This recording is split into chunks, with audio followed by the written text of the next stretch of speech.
Well, hello, writers. Welcome to episode number 533 of Ink in Your Veins. And it's a very exciting day. I am completely thrilled to be here with the one, the only Becca Syme. We're going to be talking about her new book, Dear Writer, You Still Need to Quit. It's not as scary a title as it sounds, although I do know it sounds scary. So stick around for that. If you have not heard her or you haven't heard her in a while, ooh, this is a beautiful, beautiful conversation. I am so glad that you are with me here today in my new office.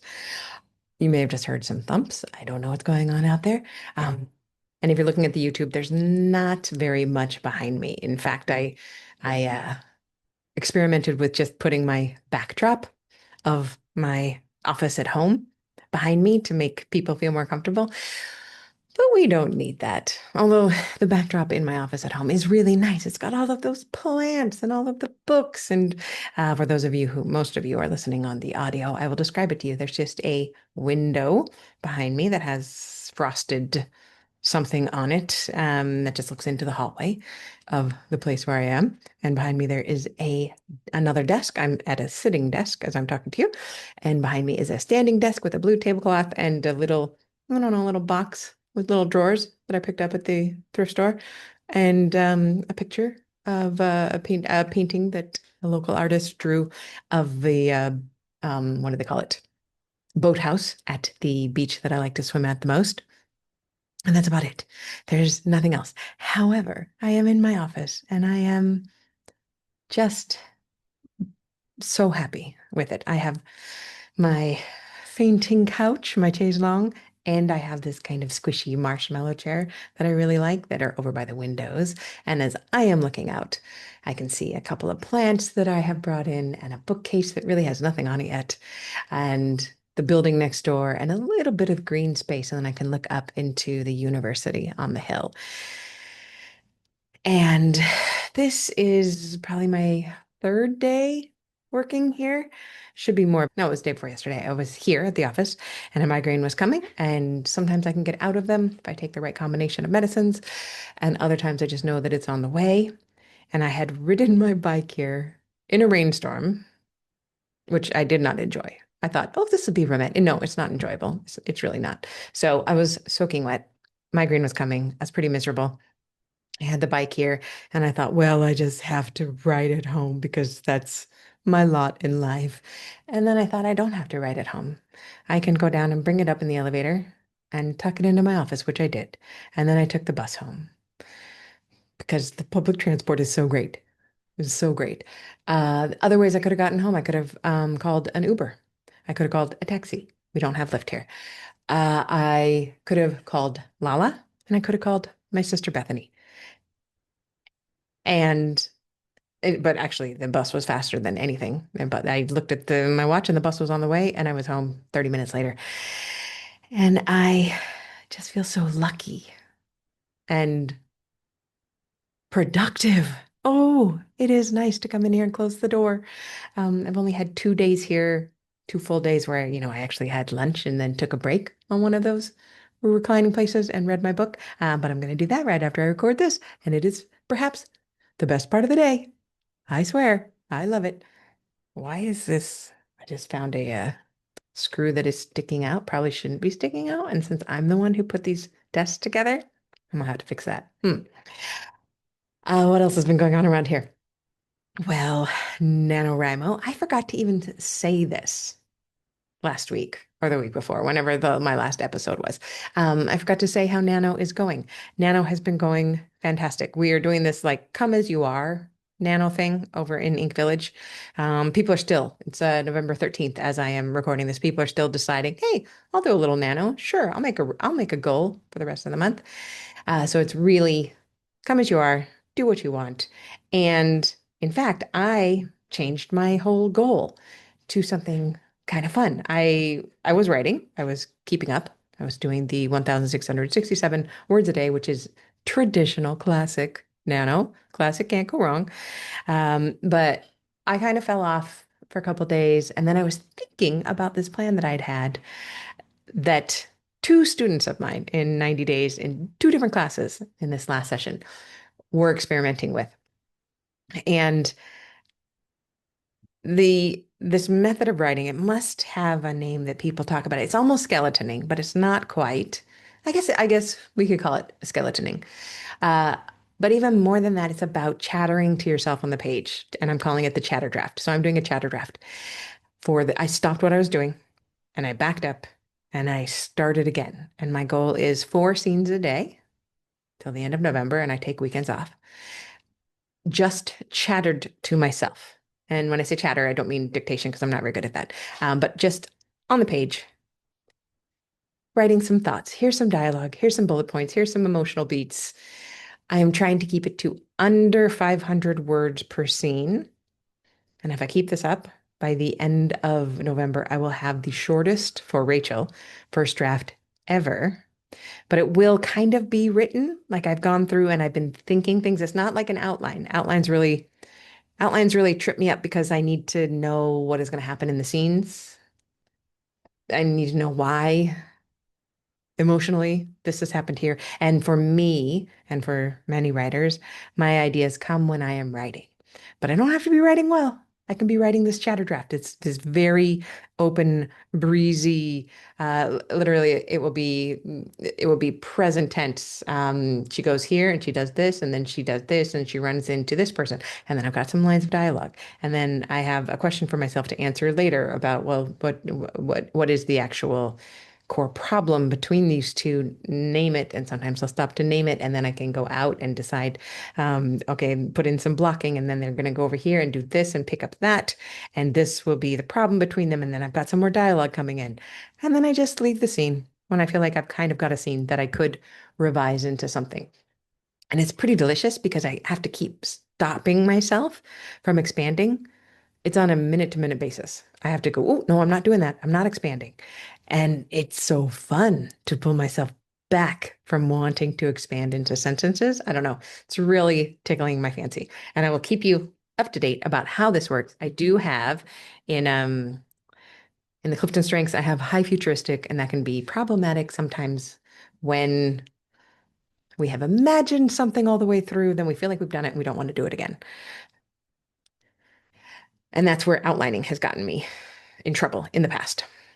However, this doesn't feel like outlining. This feels like writing a very, very crappy, loose, scrappy first draft.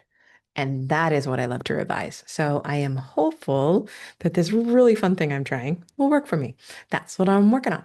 Um, Also, thank you to all of you who sent such kind notes and words of affirmation after last week's episode, in which I talked about the fact that I have learned, I kind of already knew, but I have been diagnosed uh, as an autistic person.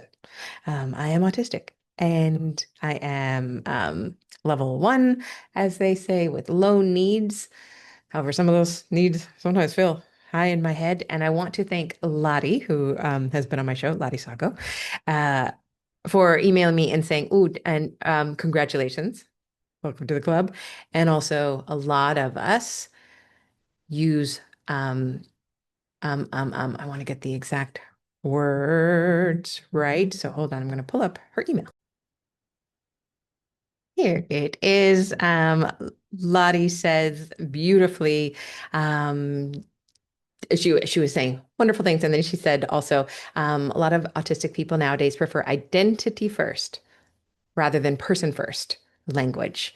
Uh, so therefore, she's saying that most autistic people prefer to be called an autistic person. I am autistic. I'm an autistic person, rather than saying I'm a person with autism. I I am a person who has autism, because, as she says, you can have a fever or have a cough and they will pass. But since autism does not pass, we prefer saying I'm autistic rather than I have autism. And Lottie, I just want to say thank you so much for clarifying that. That totally made sense to me.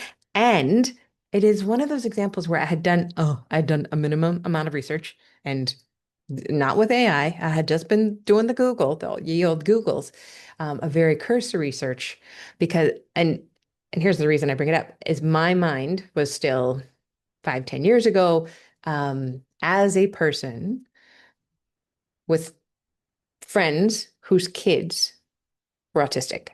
And I remembered in some spaces and in some times, people had preferred person first language, a person with autism. And so I had done this Googling to confirm that. And that's just to say, a Google can confirm anything you want. And I had seen that confirmation. But when I expanded that Google after I got this message from Lottie, I realized, oh, things have changed in the past few years that I have not been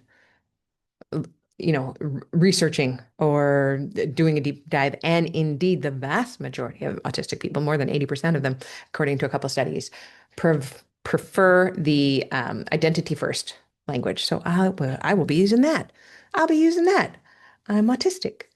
It actually sounds easier and more simple. Tiny, tiny, tiny bit, a little bit more scary. Um, Interestingly.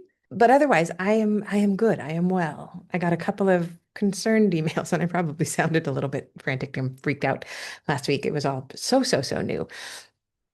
Uh, but this feels right. This feels good in my body. It is part of who I am. It's just another way to understand myself so that I can cherish myself more deeply in all of the things that I am. And you have these things too, many identities that help define who you are, and we get to embrace them. And I keep thinking about my alcoholism, which I have talked about on here before, which is one of my most cherished things in life.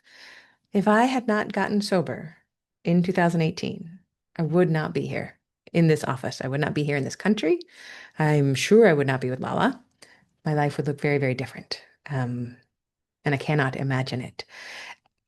But on the day I admitted that I was an alcoholic, it was one of the worst days of my life.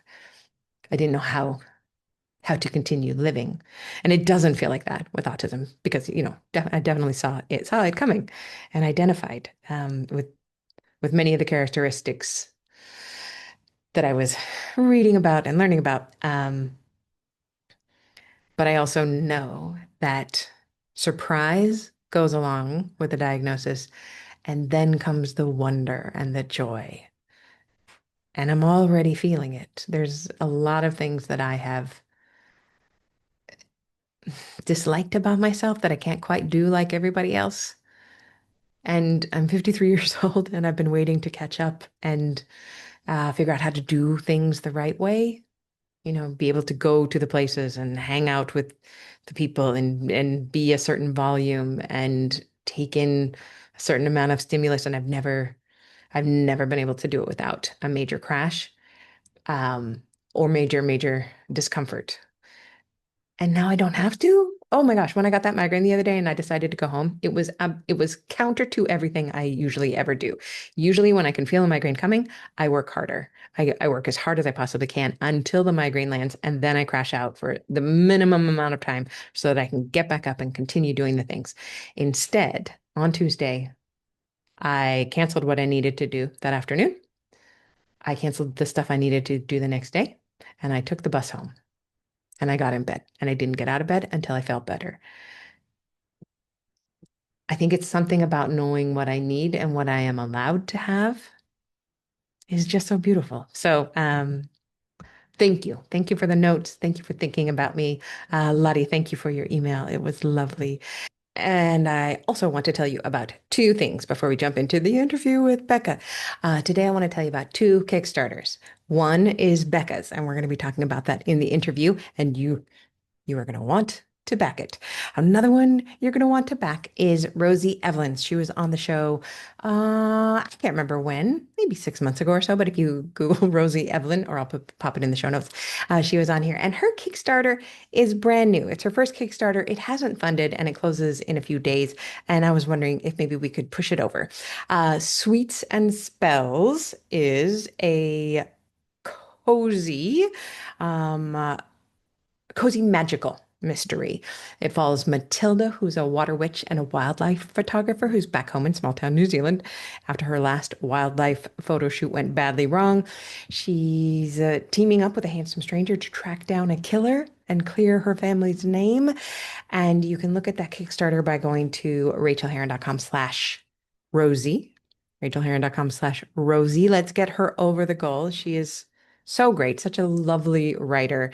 And this book is so cute. If you're looking for something um, joyful and feel good, come over and back the Kickstarter. Another Kickstarter you're going to want to back, like I said, is Becca's. I will have all the links in the show notes, but also you can go to rachelherron.com/Becca for Becca's, and that will come right up. And let me tell you a little bit about Becca. You probably know quite a bit about her. Um, but here she is talking to us again about why writing is so scary. It feels like you might die. That's actually not your imagination. It does feel that scary. Becca is a success coach who specializes in author success alignment. She's the owner of the Better Faster Academy and host of the Quitcast for writers. She has coached more than 6,000 individual authors, including newbie, mid-list, six and seven-figure authors. And she's also a successful nonfiction and fiction author herself. So you are, I promise, going to love this episode. Here we go. Well, I have a true pleasure today on the show. Can you please share your name and pronouns with us? My name is Becca Syme, and I am she, her. Welcome back to the show, Becca. Woo! I'm so excited to be back. This You're is, I mean, you know this. You are genuinely one of my favorite people, and I was so ecstatic when you said yes that I could come on and chat with you today. So, Well, not only are you a fan favorite, a listener favorite, but you're one of my favorites. And so we just get to talk. We're just a lot of times when, podcasters have a show, they have a specified way that they're going to go, and things that they're going to talk about. And of course, on my show, I always have the same standard questions that I ask everybody, but I only do that the first time I talk to them. And so Becca and I are going to go many places, but first of all, welcome back. Second of all, um, most importantly, you've got a Kickstarter that closes in just a few days, and I am super excited about it. We're going to be talking about what this Kickstarter is and why it's out there. Dear writer, you still need to quit. For listeners, and there's probably like two of them listening right now who have never heard of you, but for the rest of us, no. But there are people who have never heard of you. Can you tell us a little bit about what you do and what this, and then we'll go over to what this title means. yeah, my specialty is quitting, which is funny to sort of admit that. But specifically quitting things that are unimportant to continue doing. And Mhm. I've been coaching now for writers for more than a decade, and I've coached more than 6,000 individual writers, which means like I sit down with somebody for 45 minutes plus, and we go over your stuff, right? Everything. And the consistent thing that I see is that the people who have the easiest time assimilating to the pathway of learning that you have to go through in this industry are people who have a facility with quitting the things that you need to quit. And it's hard to know sometimes what to quit because I think a lot of us feel like, what I need to keep going. I can't quit. It's not, quitting is bad, right? When Mhm. actually quitting things that are not moving the needle, not helping you, not getting you towards your goals is essential. You have to be smart and good at quitting. And so a lot of what I do in my nonfiction and podcast is try to help people understand what is it that you can quit and what are the kind of standard measures? What are some good guidelines for what to quit when you're at different points in your career? And that's sort of what this new book is about, which is um, trying to help people understand a little bit of there are definitely things that you can say that's just not helpful for you where you're at yet, like or you're too far beyond that to be doing that thing, like you're not in that phase anymore, so don't do that thing, let's focus on something else. And so this book is sort of a series of case study-ish chapters to try to help people understand what's safe to quit, so you don't have to keep having FOMO about doing everything. You just said what is safe to quit. Is that Mhm. right? Yep. So I really like that thought about the what is safe, Yep. because the reason we don't quit is we're scared, Yep. right? We're terrified. Yep. So, and I know that you. You have a really informed lens about the way you look at things. And there's some things that we can talk through and other things that we know someone should have therapy. This is, maybe trauma-based fear. This is not something that we can logically talk out. But when you are talking to writers who are overwhelmed and trying to do all of the things, where do you kind of start? What gentle questions do you start asking them? Yeah, I talk a lot about what do you want to get out of this? Like what is the not this coaching call, but like your life as Right. a writer. What is it that you're looking to get out of it? And I'm always listening for terror. Like that kind of baseline, like at the throat terror, because that's an easy, like, okay, that's a therapy space. I can't help you there. Yeah. And nothing that we say in a 45-minute coaching call is going to help someone who is terrified unless I happen to hit on the reason that they're terrified and can help with that, which I think some of the things that happen in early phases where authors get terrified are things like I'm terrified of a one-star reviews, which I'm like, okay, we've got a talking point for that. I'm terrified of making mistakes in my book. It's like, okay, we've got a talking point for that. So when I listen for that terror and then we kind of talk through some of the things that come up, then I'm still on the lookout for no, even this knowledge and learning isn't helping. You still need to go see someone. But most of the time, it's just a matter of I haven't really done this before. I haven't experienced this before. And I'm scared of things that I don't understand or don't know. And I don't know who to ask or talk to. And so I am an easy person to kind of hone in on because I have so much experience coaching. But then additionally, not everybody can spend 45 minutes with me. So then I try to like distill some of this down into easier, like bite-sized chapter stuff. So And you've got your podcast and you've got the books I have all of the books in my little Becca Syme collection. When I open up the Kindle, it asks me, which one do I I love want? that. But I guess I would love to know what are things that, can you give us a little list of some of your favorite things that you see that writers should quit if it's a should for them, where you are Yeah. not saying all writers should quit this, but Right. what is a common thing that you see? Super common. Quit trying to write every day. Like that is Tell one me of the more. I most love it. common. Yeah, one of the most common is, and I even just heard this. I came back from a conference, and a conference is an easy place to sort of hear these monolith, like the industry is a monolith, kind of secure certain examples from people who just don't have enough perspective to know that they don't know everything, right? So you'll hear somebody be like, well, obviously every writer needs to write every day. And then the people who are not writing every day immediately feel insecure about that.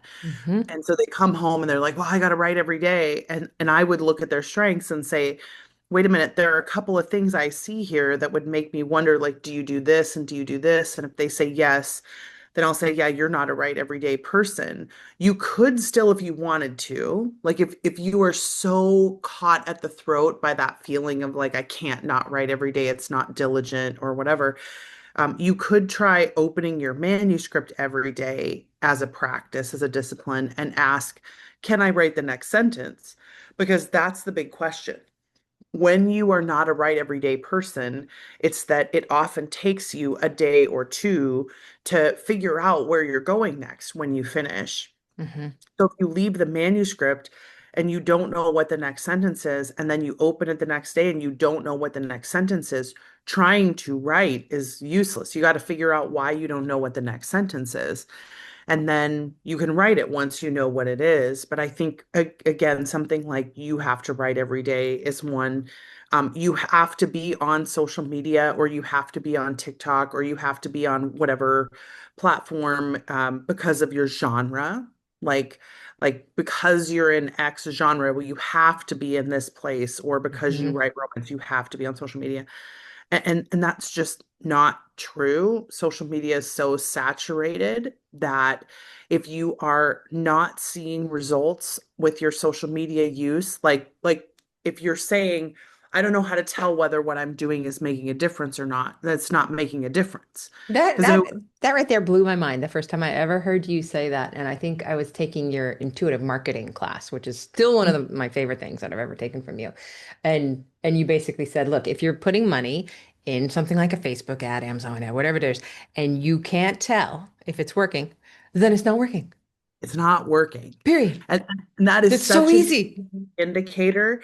And we often don't trust that that's an indicator because we're like, well, but people say that Facebook ads should work and therefore I should just keep doing it Mm. because I don't know how to tell the difference, And right? people say that I should get as many followers as possible because that'll make a Right. difference, and it's not, and you're not seeing it And that make it's any not making difference. a difference, that it's not worth spending your time doing that. And so sometimes people need to take a little more perspective about it. If you're at a super high level and it has leveled off for you, that might be a slightly different problem. But this is one of the reasons why I like the breaking things up by phase of business. Because when you're in the research and development phase, which is where more than 80%, like I would tend to put people at more like 90% or 92% of writers are in phase one, the research and development phase. But when you're in the research and development phase, you haven't yet found the demand pocket that is going to create that growth for you in your business and make you take off. And that's not a bad thing. It just means you haven't found the demand pocket yet. And there are things that you can do to figure out where the demand is. But what you can't do is force the blood from a rock situation, right? Like you can't force it to happen just because you keep hitting the rock with the stick. It's like, no, this is not going to happen this way. And usually in phase one, I would say, have you given it a college try? Like, did you give it 3 months? Did you give it 6 months? Have you spent for ads? Have you spent $1,000? Have you spent, like, did you do this? And if the answer is yes, then I would say, then you have effectively tried. So that means either not now or never. And Right. doesn't have to mean never, but it might mean not now. Like I might be not a Facebook person currently, but who knows what you're going to do a year from now? You don't know. You may not be good at Facebook ads, but then you may come across something later that helps you be better at it, or AMS ads or something like that. But don't keep doing things just because you feel like you should do them. When people say, like, this is what made me successful, what made them successful was not whatever they're crediting. It's a combination of factors, one of which is luck and one of which is timing, which you can't account for those things, right? So we And just neither keep, can they. They would love to account for it, but they can't. they They can't. so they're going to also look at their success and say, well, this is must be how it went. Okay, so for Yep. the 92% of writers who are in that research and development phase looking for their pocket, their launch pocket. Is that what you called it? Launch pocket? Oh, Demand demand pocket. pocket. Launch Mhm. pocket sounded a little weird. Um, I think I may still be in that 92%, but I'm Yeah, I always have looking a for pen like, name that's in that 92%. yeah, Like it's not yet making 100% over what I invested in. So making yeah. back the investment plus 100%, that's when you really have hit Oh, that. I'm okay. Then probably this name is in the demand pocket. But what are what happens after the R&D? What's the next stage? I know I've heard So you talk that's about this and I've your forgotten initial everything. growth phase, right? Yeah. So initial growth means I have found people who want what I'm doing. And I found a source of finding more of those people because I have done enough promotion of those books, or it just happened, right? Like Hmm. I just went viral on TikTok because you can actually go very quickly through the first three phases without you doing anything. You can put a book up on Amazon and make a TikTok about it, or somebody else can, and it can just go viral. So it's possible. But most people go through into the initial growth phase because of something they did. Hmm. And then they start to grow. And now you're looking at, how do I continue going in this direction? Like, how do I keep, if I'm writing books, how do I keep writing books in this direction? How do I keep finding more readers and then stewarding the readers that I have? So now all of a sudden, I'm starting to have to build some infrastructure around that growth that I have. I need to find consistent ways of getting more readers in. happen. I may need to find some support around that in like build more infrastructure in my business. And then that would transition me into phase three, which is now I've got to build some kind of regularity or system or something, or have a person to support, or have regular expectations that now mean that I'm going to keep doing this thing. So I'm going to keep being able to invest my time or money back into the business and then get and yield more money out of it. So what do you see in those? What are things that people are really scared to quit in those Yeah, I think phases? people are so scared to quit doing all the things, right? They're Doing, well, scared that's what to I'm most quit. scared of. Yeah. Yep, they're scared to quit doing the social media posting, trying to do regularly. They're so scared to quit running ads. They're scared to quit learning things. Like they're scared to quit going to conferences. They're scared to quit going to book signings. They're scared to quit. I feel like every single thing that we are told should make some kind of a difference in someone's business. Things like translations or audio, direct sales, even things like swaps and promos and applying for book Like I know people who have been applying for book for years, and now they're not seeing the same return on the books that they have been funneling through. And now they're like, should I keep doing book right? And it's very hard to quit doing something if it has been yielding results for you in the past. And those are kind of the harder questions in phase three and phase four, which is the next growth phase, because now you have to really take a hard look at what is working and what isn't. And you have to be willing to quit things you only started doing in phase two and one because you didn't know enough about your business yet. So here's an example. This is one of the most common ones. When you start to grow significantly, and you were kind of a reader oriented person in your early growth phases, and you're still answering every DM, you're still answering every comment on your posts, you're still replying to everybody on TikTok or Instagram. And now you're like, well, I can't stop doing that because that was helping me to be successful before. And we just have this grip on these things. It's like, I Mhm. can't let go of this because it was part of my success. And yes, some of it may have been attributed, like some of your success may initially have been attributed to that. But answering comments on Instagram isn't going to keep you in a demand pocket if you're not writing, right? So if Mhm. it's impacting your writing or your ability to stay engaged in the book, or it's making you question your intuition because you're spending too much time with the fans, and now you're starting to get popular and they want to talk to you about your work. So they're complaining about what you're doing in plots and blah, blah, blah, right? Like almost everybody who gets into phase three and four goes through this feeling of, I can't be as accessible to my people anymore because I now have to like batten down and not be talking to people because it'll impact my writing, which then can impact my growth, right? It's so predictable. You must almost have a map, if not drawn I out do have somewhere, a but in model your in my mind. head. Yeah, Yeah. really, like the Yeah. because what you're saying, I've seen everyone I know do and go through, and I've been through. And um, what? So I guess so. What the reason people cling to doing the things and not wanting to let go is out of fear. What is what's it I'm going to ask a difficult question. What's inside the person that does decide to quit the thing? What is giving Yeah. them that bravery? Does that make sense? Uh-huh. Yeah. It is either a knowledge that the fear we're feeling is not relevant. Yeah.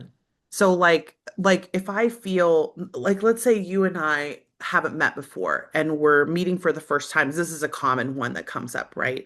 It's like, well, I'm scared to meet new people. Rachel's really famous. I don't know if she's going to like me or not. She seems kind, but lots of people can seem kind, and I get in my head, right, about like, okay, now I'm afraid. What I'm actually afraid of, though, biologically, is dying.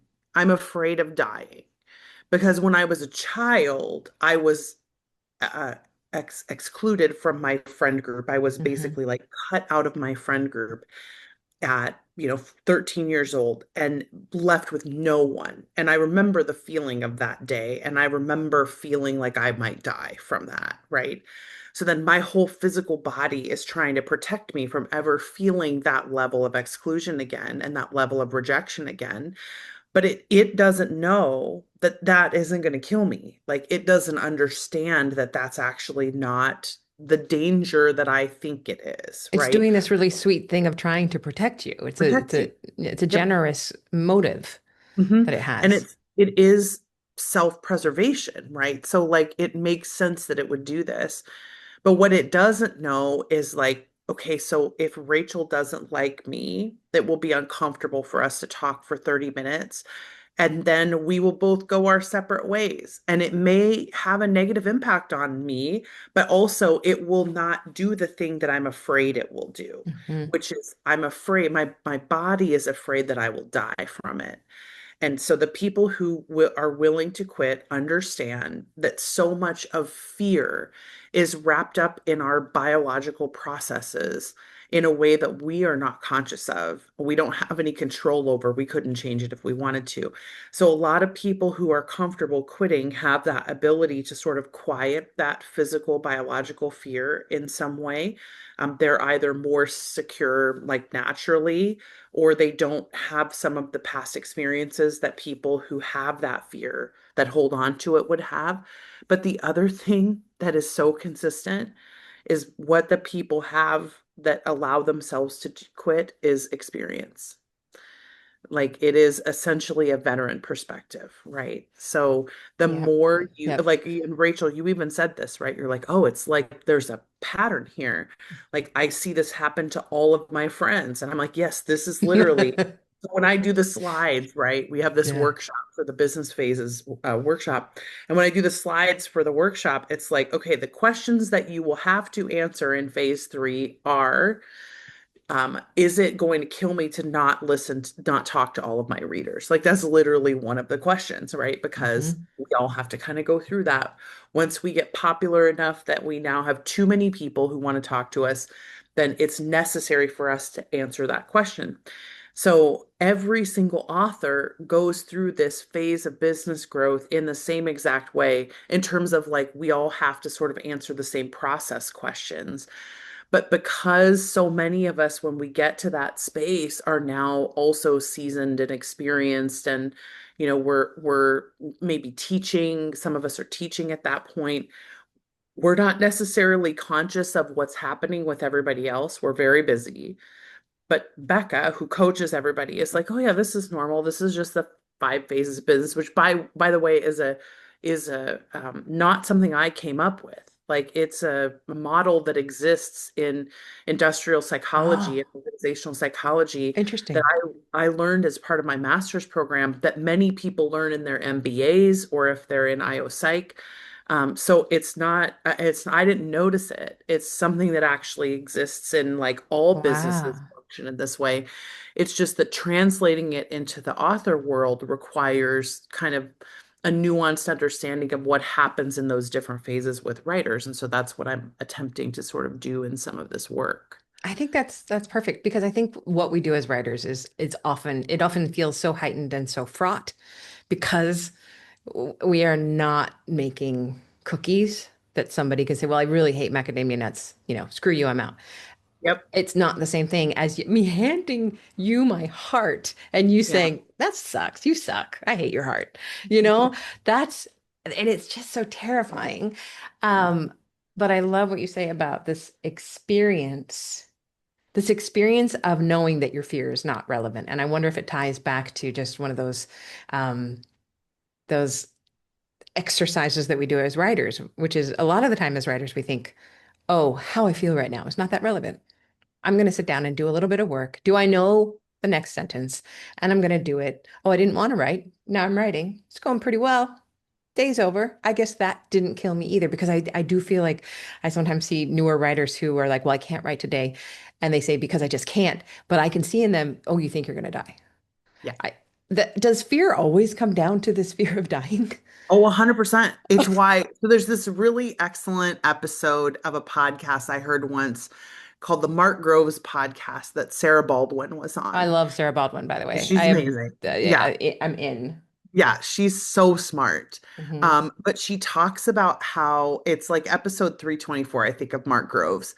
But she talks about how there is a defensible position, right? On the inside of your brain. It's like there's a defensible position, and there are little people who are guarding this defensible position, and they are really conscious of what is a danger and what isn't, and they've been programmed about what is a danger and what isn't, so that if you think about this, she doesn't say this, but this is like the evolutionary biology tactic, right? If you think about this in terms of why we have this drive, it's so that if I see a bear one time and it kills somebody when I'm two, I will always remember, don't go near bears. Yeah, Bears are dangerous, right? yeah. So it gets hardwired into me so that these little, people who parts of me who are guarding my most defensible part, my most vulnerable part, will always be hyper vigilant about keeping me away from the bears or the Hmm. wolves or the whatevers.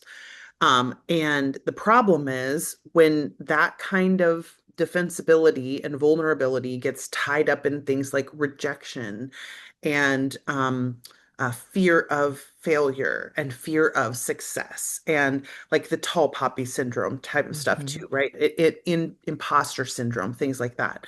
It gets tied up into psychological danger, which is never the same as physical danger, but our bodies don't know that. Yeah. So we start to code things that are physical danger.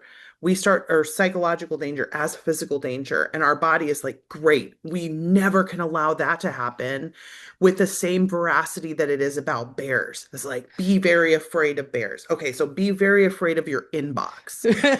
Very afraid of the Afraid of your blank. manuscript. Yeah, it's Yeah, like chapter your chapter 16. manuscript. Yeah. Be very afraid of getting canceled. Be Yeah. very afraid of people talking about you badly, of getting one-star reviews. Like everything that I have just described, even though they may not be the thing that I want to have happen, is survivable. Hmm. Everything that happens is survivable, but we don't know that because our brains have decided that it isn't. And similar to what you said earlier, God bless them. Like they're just trying, my parts are just trying to help me. So they don't realize that it's not that dangerous. So by experience, I teach them in the same way that if you had a cat and a jaguar and you're afraid of the jaguar, but the cats are safe. Like I eventually learned cats are friends, right? Jaguars are going to eat me. Yeah, I'm not going to Cats trust. are, yeah, cats are not going to eat me. Yeah. Um, so I eventually learned by being around enough cats that cats are safe. And on some level with the manuscript, that's how I learned the manuscript is safe. That's how I learned that meeting new people is safe. That's how I learned that getting one-star reviews are safe. Like I have this friend who made the comment, if I had known how many one-star reviews it would take me to make $1 million, I would want them to come so much faster than they did, right? Because she That's great. understands, like, people are going to hate what you do. If you make a lot of Yeah. money, you're going to get a Yeah. lot of negative attention. And one-star reviews are part of that negative attention. So if you hold those away and you're like, no, no, no, those are dangerous.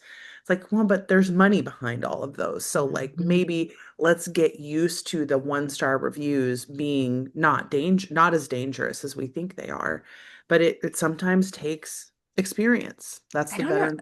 And it has to have, and we have to be getting some benefit too from community. I feel like Yep. when I was starting this gig, I did not have a community. I had no one. I wrote my book by myself and got my agent by myself, and then Googled and found there was a Romance Writers of America and joined. And then, but I didn't have anyone, and everything felt so fraught. And do you think it is good that we talk about these things? Does that help? Can that help, or do people really have to go through it for themselves, or a little bit of both?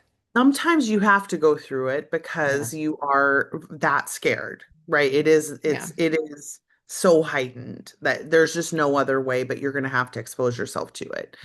And it's very similar to what I talk about with people when they're like, oh, I'm so impatient. How do I become more patient? I'm like, you don't have to. Life will force you to become patient.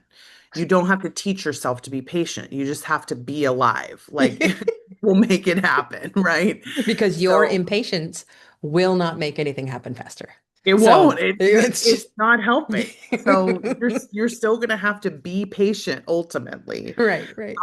And similarly, you're going to have to be courageous ultimately, unless you decide that you're going to let the fear win, in which case, if you are that certain that it will be that dangerous, then I'm not going to convince you to do it. I'm not one of those people who's like going to push you across the threshold. It's like, no, you have to want to walk that Yeah, path. I think anybody who would push a person over that would be a borderline abusive. I That, think it's horrible to force yeah, people to do stuff like yeah. that. But also, like, I understand why some people would do it because they don't feel the fear from the inside. If you are at all empathetic and you can feel that fear from the inside, you're like, oh no, that you need to stay in the safe zone. Like the Oh, comfort zone is a yeah. good place for you right now. Stay over there, read the books, watch the How I Met Your Mothers, like it's a better place for you right now. It will be okay eventually. Like you will decide or you won't. And then whatever you want to do is what you get to do. But Mm, so often we're just not in charge of what we want to do because we're listening to this biological process that really is not sentient, but we think hmm it is. And oh, I love this so much. And it's everything that I have been studying and showing up for and telling that process it is okay. I'm the adult in the room right now. Yep. We can worry about that worry after you do the thing that moves you toward it, and then we'll have a big heart to heart about it. And whenever I do the thing, the worry's gone. Yeah. It's left because I did the Yeah. thing. So was it your very first writer's book was Dear Writer, You Need to Quit? Yeah. Yep. I hated that title. Yeah. I didn't know who you were, and I'm like, I don't need to quit anything. Thank you, Becca Syme. And then of course, what I do is when I feel that way, I'm like, oh well, I better look at it. And then of course, I read it and I understood what it was about, and I fell in love with you, lo these many years ago. Um, so what are you most excited about this book, getting out in the world, the new one, Dear Writer, You Still Need to Quit? What are you most excited to share with people? Probably this business phase modality, just because Ah, I think it's so helpful and relieving sometimes to be yeah, like, okay, there's this whole list of things I can just say no to because yeah, I'm in research and development. Like I don't need to be, you don't even need to be thinking about direct sales yet. You don't need to be thinking about translations or audio or any of these things. You yep. need to focus on the immediate problem. And this is the really, really important message I think that authors need to understand. A lot of people out there are like, just access everything, just have free access to the all of the information. I think we have proven beyond the shadow of a doubt that it is not good for us to have access to everything. We are overwhelmed. We are frustrated. Everybody has FOMO about everything. Sometimes the best thing you can do, like I think about it this way, if you've ever been to university before, like when I went into university and there were probably like 10,000 classes I could have taken, right? Like the catalog was so thick, right? If I had just approached that catalog and thought, I'm going to take whatever I want to take, I probably would have taken every class in the whole catalog because I'm input learner, Hmm. right? But instead, what I did was I listened to somebody who was smarter than me, and I said, I want to be a literary critic and a dramaturge, and I want to have a lit major. And so, what do I take? What do I need to do? And They sent somebody you smart, that yep, way and then somebody that smart way. said, here's your path. Like, just do this Oh, thing. And then when I got far enough down the road that I could say, you know what, I know a little bit more now. Let me make some different choices about what I want to do. Then I got to the point where it's like, oh, okay, now I know enough to say, maybe I could take this instead of that. Like maybe I'm more interested in medieval literature than in 20th century literature. So maybe I go down this path a little bit more. But I need to be able to trust someone that will say, this will not help you to think about all of these 404 level courses when you still haven't learned how to do literary criticism yet. Like you Mhm. can't apply Descartes before you know who Descartes is and know what deconstruction I is. am trying You so gotta hard not to make a putting Descartes before the horse joke, but putting I couldn't Descartes figure out before the how to horse. do It's such a it. good one though, right? Like it's so good. But you can't do that. It will not help you to sit in the 404 level class when you still haven't completed lit crit 100 or whatever, right? Like you've Hmm. got to do that first. So when I think about what is possible for writers and the level of overwhelm that can just go away when you understand, like you doing phase 4 and 5 tactics when you are a phase 1 person is not going to help you get to phase 4 and 5. It's only going to waste your time. What you need to do is find the demand. The number one goal of phase 1 is writing something people want to read. And I think a lot of people are like, well, let's do ads and let's do, all these things. And because that's how I get demand to the books. And it's like, no, most people don't want to read most books that are published, but there are a pocket of people out there who want to read what you have written or who want to read something you will write down the road. And you've got to do the work to find those people because that is the publishing industry that we live in right now. This is not 2015. You can't just put it up there and Amazon will find it for you. Like you genuinely have to do some work yourself in understanding how to find readers and how to get discoverability. But then when you're early in phase 1, that's what you want to worry about. You want to worry about, just as a for instance, should I write to market or not? Like, am I a person who will thrive in trying to write what most people would say is the market? By the way, most people wouldn't thrive in that way, especially if you're an intuitive It writer. kills me. Yep, It has killed me dead in the water, not for but everyone. I can revise to market. That's what I've Yeah, learned. exactly. Like Yeah. some people can revise to market, some people can't even do that. There's all these different types of people and how they are able to interact with the market. Some people do their best work for the market, by the way, when they're not conscious of it at all, when Mm. they just write for themselves and they only care about what they want and they don't listen to what anybody else says. So you have to Ooh, understand that by writing. I don't know Like, if you know this. I don't know if I told you, but the Seven Miracles of Beatrix Holland, which came out a few months ago, um, was a book that I wrote just for myself. I was going to self-publish it. It was a purely id book.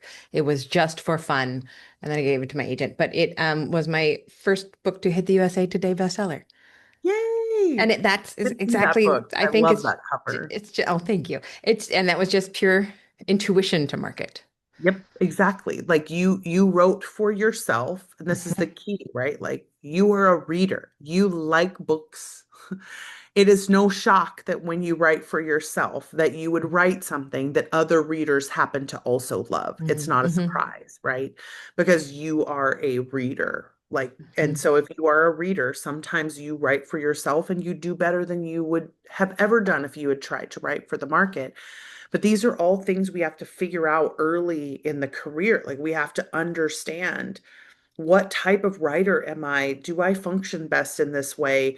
And sure, you can experiment with ads, you can experiment with all sorts of things, but ultimately you have to figure out, like, how do I even write books? How do I get through manuscripts?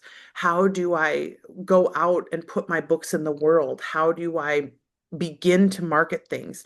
Some people have been in phase 1 for a long time and they've learned a lot of things that are beyond where they are, but they still haven't been able to get a handle on how to put books out into the world, right? Because they get so focused on trying to make things sell that they've already written. Mhm. But the reality of publishing is that once a book is out and you've given it a college try, like you've done the work to try to get people's eyes on it and it's not working, the best thing you can do is move on to the next book and try again because you Amen. want to continue to take shots on goal at the lottery system that is the publishing industry right now and just continue to take shots on goal until you get some inkling that there are people out there who want to read this thing that you're writing. And then that's when we open up into doing so much more of the marketing understanding and being really experts in ad running and things like that. But so many people feel like they have to do all of these things that all of these super successful authors are doing, but they haven't really gotten good at understanding themselves and their process and how they work, and knowing whether or not there are readers out there for you, and getting really good at discoverability tactics and things like that. And So that takes time and it's experience time. and patience with yourself. Okay, I'm going to just turn this last question. I'm going to turn this around back on you. Personal question, deflected as much as you want. How often? How I'm going to say, how many times a year do you have to make a hard decision to quit something?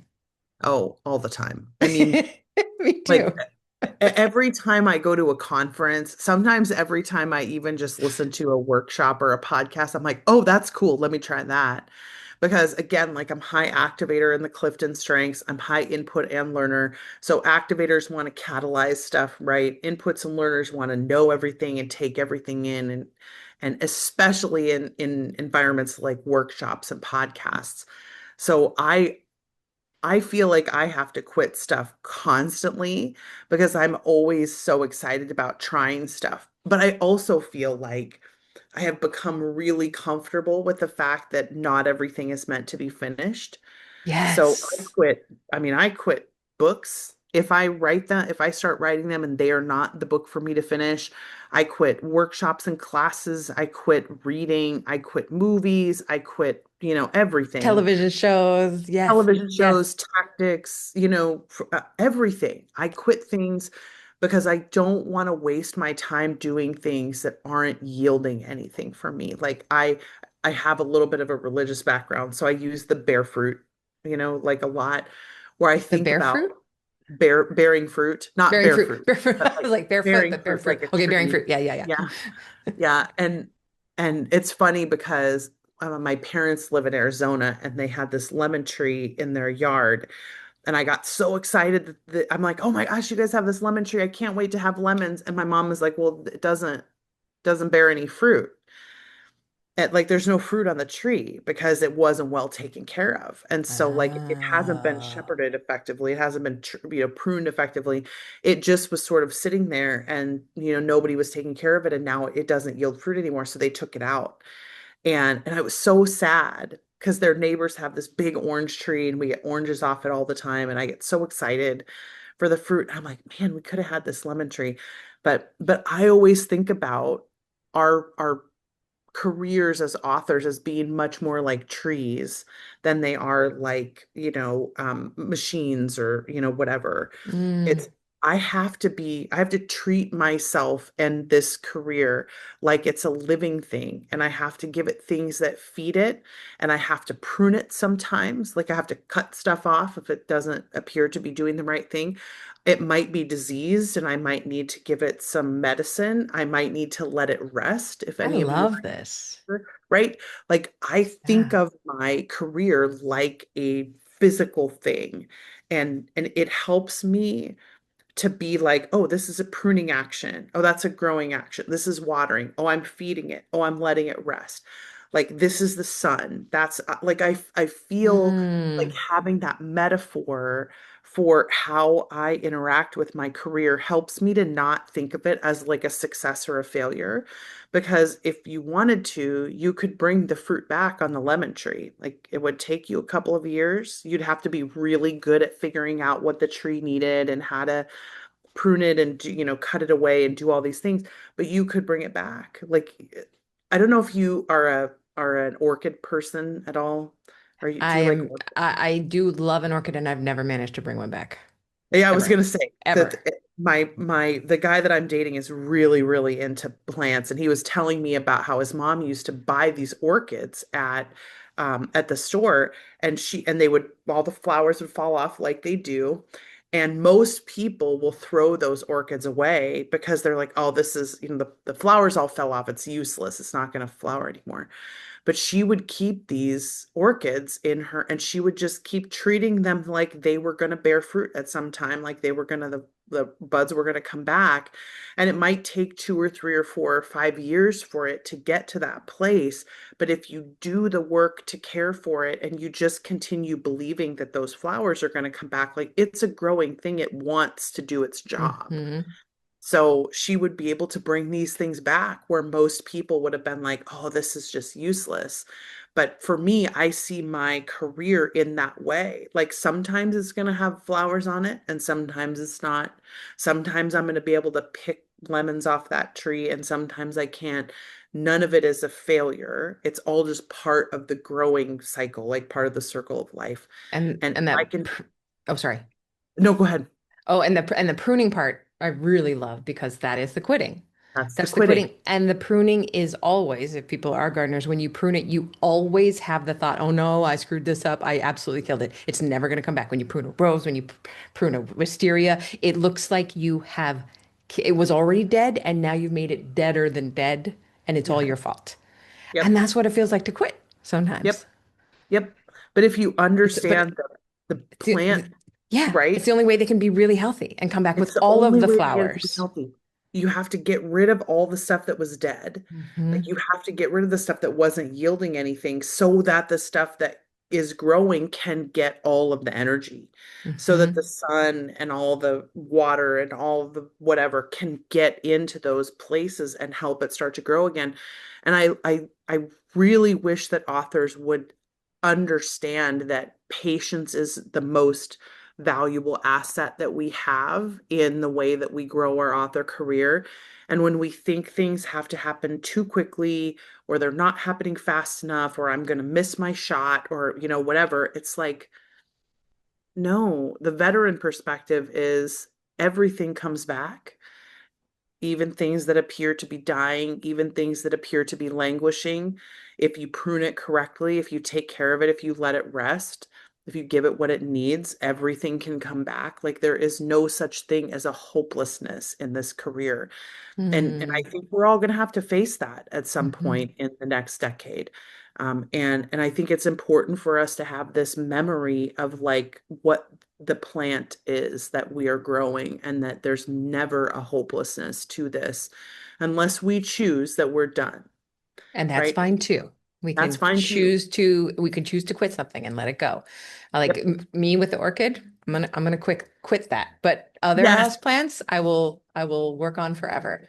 I'm All gonna right, will figure this you out. please tell us where we can find everything? I will have the link in the show notes to the Kickstarter for sure. Everybody go click that because there's only a few days left and you want this Yep. book and you want Becca's things and you just want to be on Becca's life. You also have a Patreon, which is incredible. Tell us everything.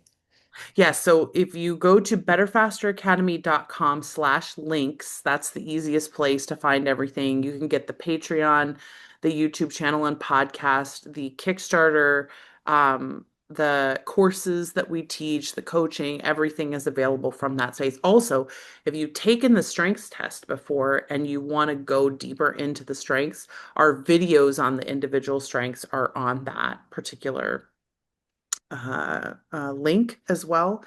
So yeah, that's kind of our one-stop shop. And if Sasha Black and I have not convinced you all to do your Clifton strengths yet, then no one will. But you Right. should do them through Becca. And they are life-changing. Becca, it's such a thrill to have you here. It's such a joy. Thank you so much. And I wish you so much success with this Kickstarter. And I can't wait to read the book. Thank you.